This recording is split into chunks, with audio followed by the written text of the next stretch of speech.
Final Fantasy XIV is always critically acclaimed for its story, which is why I restarted my journey through Eorzea last year. I originally made my character and then took a break shortly after because the base game, A Realm Reborn, was just way too slow. So recently I forced myself for an entire month to play the game and see if it really got good after 100 hours. And now I'm hundreds of hours deep, very invested in the characters and world, and excited to see more.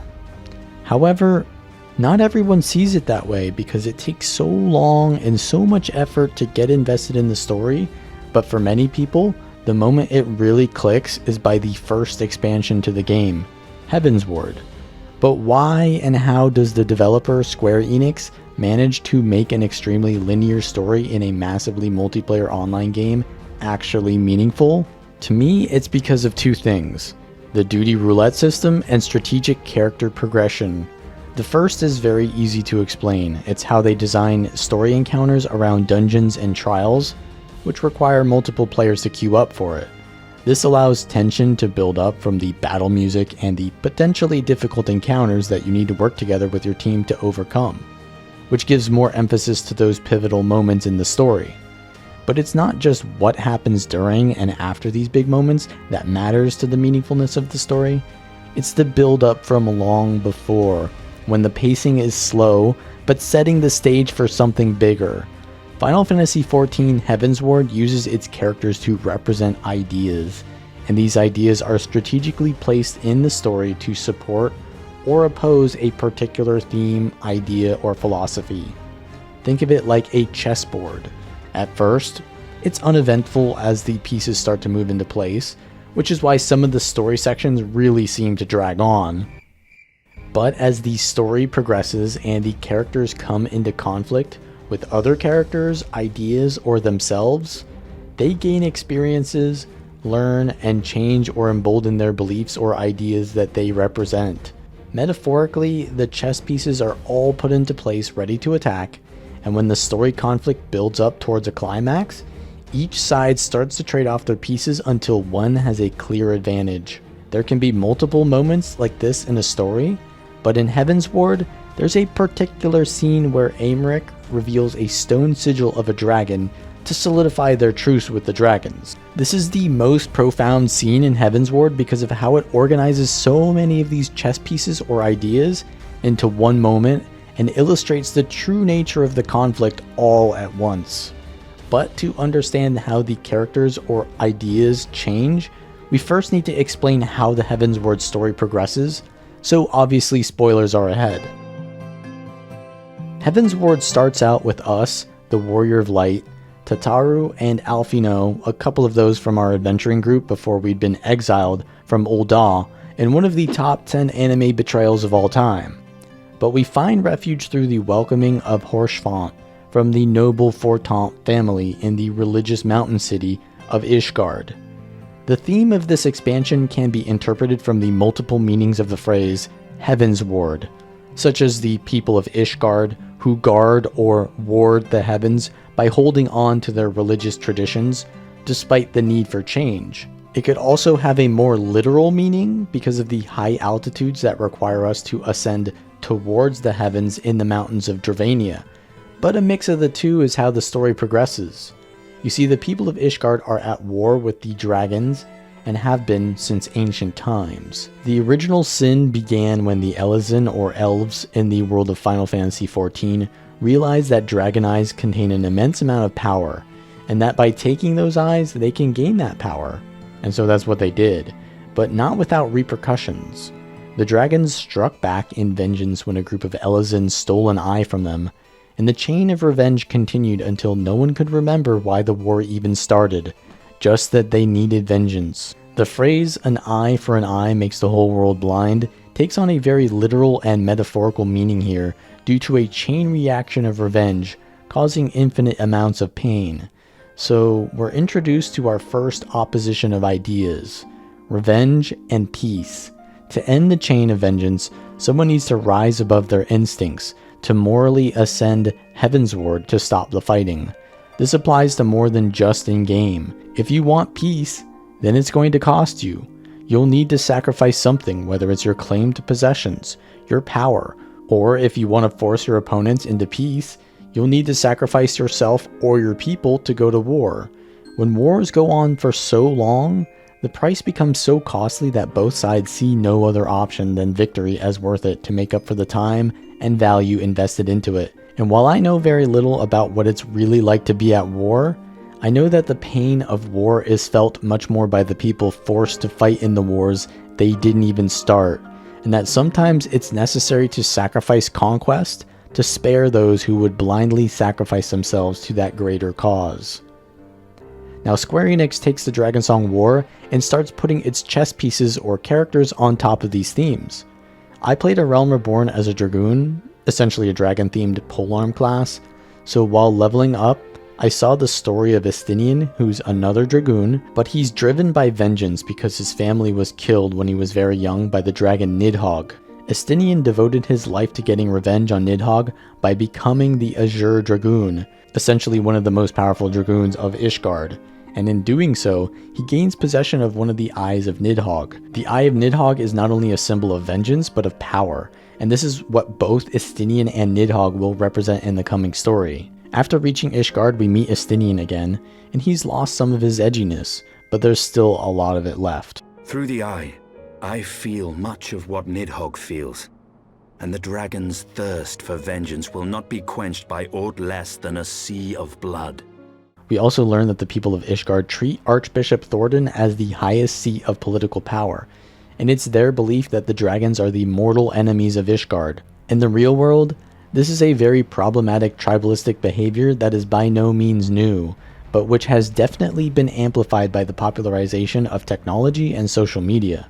This becomes an issue for us in-game, because in trying to resolve the conflicts of the war, we come into contact with Yezael, who is an Elezen that sympathizes with the dragons, which makes her a heretic to the Holy Order, and we learn through first-hand experience how they treat heretics, by charging them with trial by combat, which seems like an archaic but effective way of controlling the thoughts and behaviors of your population.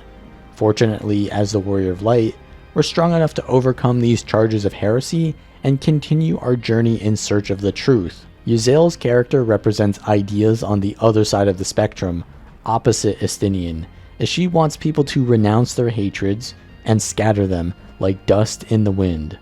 But she's not perfect either, because she uses dangerous summoning methods to become the avatar of Shiva in order to gain power and overthrow the oppressive rulers of Ishgard. Both sides seek power for what they believe in, but through different methods. We also learn that Saint Shiva, who Yezael channels for her power, was a dragon sympathizer back in ancient times. Shiva met with one of the dragons Hraesvelgr in order to promote peace, but they end up falling in love. Yeah, it's a scaly plotline, and it gets weirder yet. Because dragons live for so much longer, Shiva suggested that Hraesvelgr consume her so that they could be united forever. Yeah, so these are the two depicted in the sigil I mentioned at the beginning, and now we know why Ishgard is so hesitant to make peace. Despite our efforts to negotiate with the dragons as we journey with Yezael and Estinian, we're constantly forced to fight them, and eventually we face and defeat Nidhogg. While Estinian trained his whole life for this moment, he feels little satisfaction from the kill, which moves him slightly toward the other side, as he realizes that fighting did not resolve his conflict. And while we still try to use Yezael's method of peace at first, she becomes more and more hopeless, as we are forced to kill dragons that want nothing but to fight, so she resorts to more and more violence. But we retrieved another one of Nidhogg's eyes, which Estinian keeps for later, and we take out one of the main agitators of the Dragonsong War. At this point, we have all the main chess pieces laid out, and this image of chess pieces is undeniably reinforced in game when you enter the vault, which is basically the church, where the floor is designed with a checkered black and white pattern, just like a chessboard, and you'll fight white and black knights, which are literal chess pieces. So the dichotomy is set up with Estinian and Nidhogg representing rage and vengeance on one side, Yezael and Hraesvelgr representing compromise or peace on the other side. The final binary opposition is between tradition and change, which are represented by Archbishop Thordan and his son and heir, Lord Aymeric. While the Archbishop wants to maintain power through summoning primals and keeping his people under control, Aymeric wants to serve his people and stop the lies of the Church.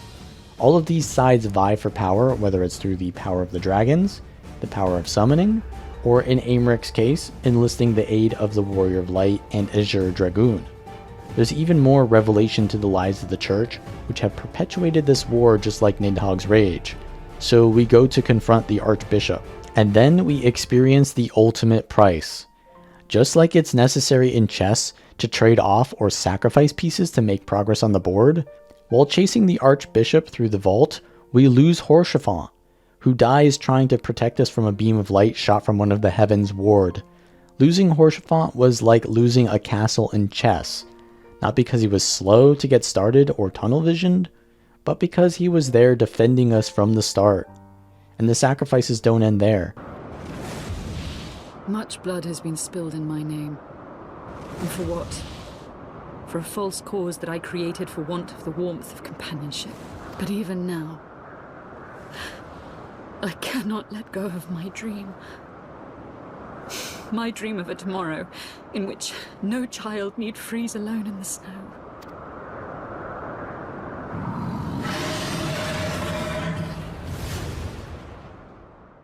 After using the Eye of Nidhogg to break the barrier to an ancient city in the sky, so we can confront the Archbishop, Yzael sacrifices herself to serve as a distraction while we escape from the fleet of the Empire, who are also vying for the power of the gods. So now we lost our castle and our queen. We still have Alphino as our bishop and Estinian as our knight, but the losses are piling up. However, these sacrifices are not in vain, as they help us to track down and eventually take down the Archbishop, who summons the Knights of the Round Table in his final moments before it's ultimately checkmate. While this is a victory, it is once again not without additional sacrifices, as Aymeric loses his father in the process, and restructuring the entire political system comes with some pushback from the people of Ishgard. It takes some time, but eventually Ishgard manages to organize a peace treaty with the dragons, and now we can fully understand the significance of the scene and how all the pieces fall into place. So Lord Aymeric, who's the son of the Archbishop and now leader of Ishgard, welcomes the dragon Vidofnir, daughter of Hraesvelgr. The representatives of the next generation come together for peace, and then Aymeric reveals the sigil to essentially set in stone the treaty.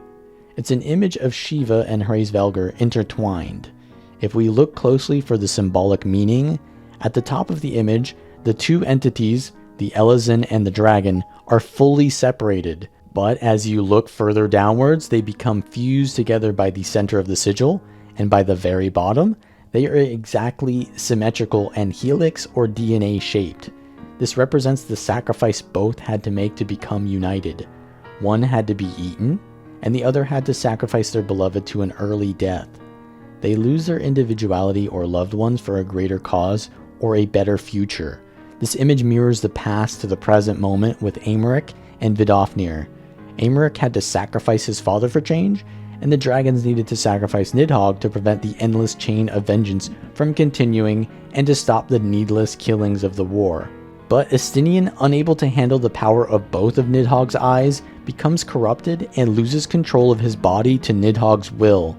He shows up and impales Vidofnir, branding her as a traitor and declaring that as long as he remains, there will be no peace before flying off as a shadow of Nidhogg. We were so close to obtaining peace, but now we're stuck in another game of chess. But this time Square Enix has placed all the pieces on the board in conflict with each other at the same time. There's Aymeric, representing man's willingness to change, there's Vidofnir, representing the ability to forgive, and then Shiva and Hraesvelgr on the wall, representing sacrifice, and then Estinian and Nidhogg, of course, representing rage and vengeance. This also brings a new dimension because before the dragons either fought in the war, or they avoided it, but now we have dragons fighting other dragons and calling them traitors, which is very similar to how we were treated as heretics by the Church of Ishgard near the beginning of Heavensward, which revives that same religious zeal that the Archbishop Thordan instilled in his people. You're either with us, or you're against us. This is like that moment in chess, where any piece you move will result in a series of sacrifices, because if you take this piece, then that allows them to take yours back, which then allows you to take theirs, which then allows them to take yours. It's essentially another chain of revenge, but are the sacrifices worth it? Having experienced what the characters have during this expansion, will they be able to make the right choices and sacrifices this time? It's such a profound moment both in chess and in Heavensward, because the next action can decide everything, but also if you wanted to take a snapshot that summarized how the entire thing went, this would be the most telling moment, because all the pieces are on the board and prepared to attack. Now this is not the climax, but it is the setup that builds up the tension for the climax, because we have to do the final battle with Estinian as Nidhogg. But first we need to enlist the aid of Heavensward, who is hesitant at first, but Aymeric convinces him to let us prove ourselves by mentioning the sacrifices he's made. When my father corrupted himself and his followers with the power of a primal, I beseeched the warrior of light to slay him, an act alike to patricide. That he did not die by my hand matters little. If anything, it heaps greater disgrace upon my name. But had my father not fallen, he would have drawn countless thousands into a holy war of hellish proportions, which I hold the greater crime. Thus did I order his execution, sparing the lives of my people and yours. Alas, your brother Worm now prepares to murder those whom I sought to spare. What is more, he has taken my comrade's body for his own. But if I must slay my dearest friend to defeat my direst foe, I will not flinch from my duty. So Heavensward gives one of his eyes to the Warrior of Light to be able to combat Estinian, who's controlled by his brother Nidhogg. And you'd expect the climactic fight to have an epic pounding soundtrack, but it doesn't. Instead, there's Dragon Song, which is a minimal track with only vocals and piano. With all the sacrifices being made up to this point, the tone is one of humility. Just like the track has given up all the different layers for a more pure experience, we've given up many of the different voices and characters to focus in on Estinian, who at first was driven by vengeance, then he changed through the loss of purpose and people. And after we defeat him and he somewhat regains control of his consciousness, he attempts to make the ultimate sacrifice by asking us to kill him to end Nidhogg's influence. It shows Estinian has completely changed sides on the chessboard. He's progressed to the point of accepting compromise for the purpose of peace, even if the compromise means his death. But we disobey him. Instead, Alphino and the Warrior of Light try to pull the eyes of Nidhogg out of his armor, and this works. Estinian survives the encounter, and we throw the eyes of Nidhogg into the abyss.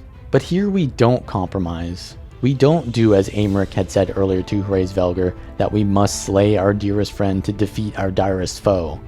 So is this a win for the other side? Is sacrifice not necessary? Can we just brute force our way without consequences?